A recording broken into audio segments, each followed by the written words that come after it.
The Clerk. Government Business Notice Number 1, Malabar Headland Protection Bill 2012. The Minister. Thank you, Madam Deputy Speaker. I present the Malabar Headland Protection Bill and the explanatory memorandum. The Clerk. First reading, a bill for an act to protect the environmental values and Aboriginal cultural heritage of the Malabar Headland and for related purposes. The Minister for School Education, Early Childhood and Youth has the call. Thank you, Madam Deputy Speaker. I move that this bill now be read a second time. Madam Deputy Speaker, I rise to speak on the Malabar Headland Protection Bill 2012. This bill sets out provisions for the protection of the Malabar Headland in New South Wales following the progressive transfer of its ownership from the Commonwealth Government to the New South Wales Government. The bill has been created to prohibit the development of the site and to ensure the protection of the environment, heritage and cultural features. This will ensure this unique site is conserved in perpetuity for the people of New South Wales. Malabar Headland is located in the eastern suburbs of Sydney, between Maroubra Bay and Long Bay. It is an important asset, not only to the local Malabar and Maroubra communities, but to all people of New South Wales. The 177-hectare site has been used for several purposes since European settlement, from farming and recreational shooting to military use as a training facility and a base and defensive position during World War II. It was also used for sand mining and then landfill operations. Malabar Headland is an historic site with important natural and heritage values, including World War II structures and endangered ecosystems such as the eastern suburbs Banksia Scrub. The site holds several heritage listings for its natural, cultural, historic and landscape values. It's listed on the Commonwealth Heritage List and the New South Wales State Heritage Register.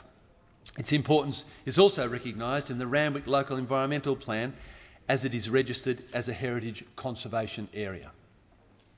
The Labor government announced its policy in an election commitment in 2010 to transfer approximately 70 hectares of the Malabar Headland site to the state of New South Wales for use as a national park. In 2007, Labor announced that it would transfer the whole site to the New South Wales government, and it is still the government's intention to honour that pledge. Before transferring the Malabar property, the Commonwealth Government will ensure that any public liability risks are addressed. One such risk with the Malabar Headland site is the unknown quantities and sources of contamination from its previous uses. To ensure this risk is addressed, extensive remediation is required to make the site safe for public use. Madam Deputy Speaker, Malabar Headland comprises three distinct areas, and I do want to seek your indulgence to let you see what an absolutely beautiful and wonderful site this is, but I'll return to my comments at this point in time. Malabar Headland comprises three distinct areas: the western, central and eastern sections. The western section was the first section to be transferred from the Commonwealth Government to the New South Wales Government on the 2nd of March this year. This 17.7 hectare area contains remnants of the eastern suburbs Banksia Scrub, eucalypt woodlands and coastal heathland. The eastern suburbs Banksia Scrub is regarded as of extremely high conservation significance. The community was once common across the eastern suburbs of Sydney. Due to its decline, as a result of previous clearing across the eastern suburbs of Sydney, less than 3% of the original community remains. The western section had high levels of asbestos in construction waste, and following clean-up and remediation, ownership of the western section was transferred to New South Wales Government. The transfer of this land is a significant achievement and has created 17.7 hectares of national park for the community to enjoy. And the transfer of the western section is the first step in the delivery of the Labor government's commitment to create around 70 hectares of additional national park and conservation reserve. This new national park will be managed and protected by the New South Wales National Parks and Wildlife Service. The eastern section is the next stage of the progressive transfer of the site to the New South Wales Government. Remediation works are well underway to remove the unregulated, fly-tipped waste, such as old car bodies and asbestos-containing materials.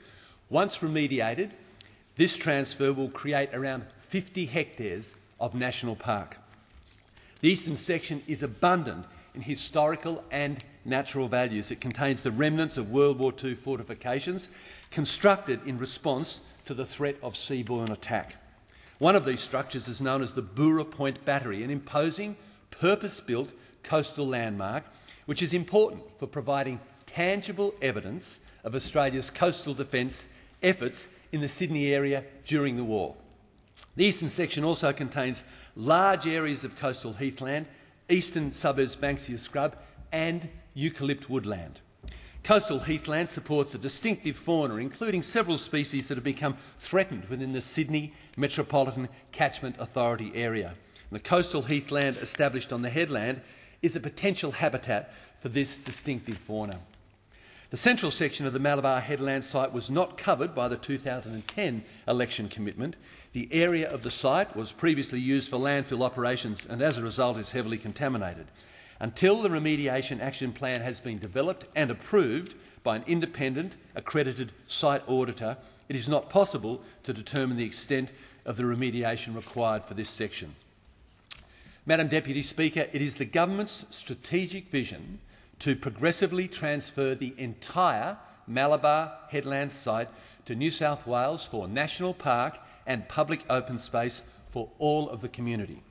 However, significantly more work is needed before consideration can be given to the transfer of the central section to the New South Wales Government. The people of New South Wales deserve this unique site to be protected as a national park and public open space in perpetuity. For decades, the local community has campaigned to protect Malabar Headland, and I want to place on record this government's appreciation of their efforts. In particular, the Friends of Malabar Headland, including Peter Ryan, Alan Hall and many others who've worked tirelessly to rehabilitate the bushland and whose vision of a national park on Malabar Headland is now being realised. With this bill, the Labor government has set in place the strongest protection measure that can be established to prevent this land ever being taken away from the people of New South Wales.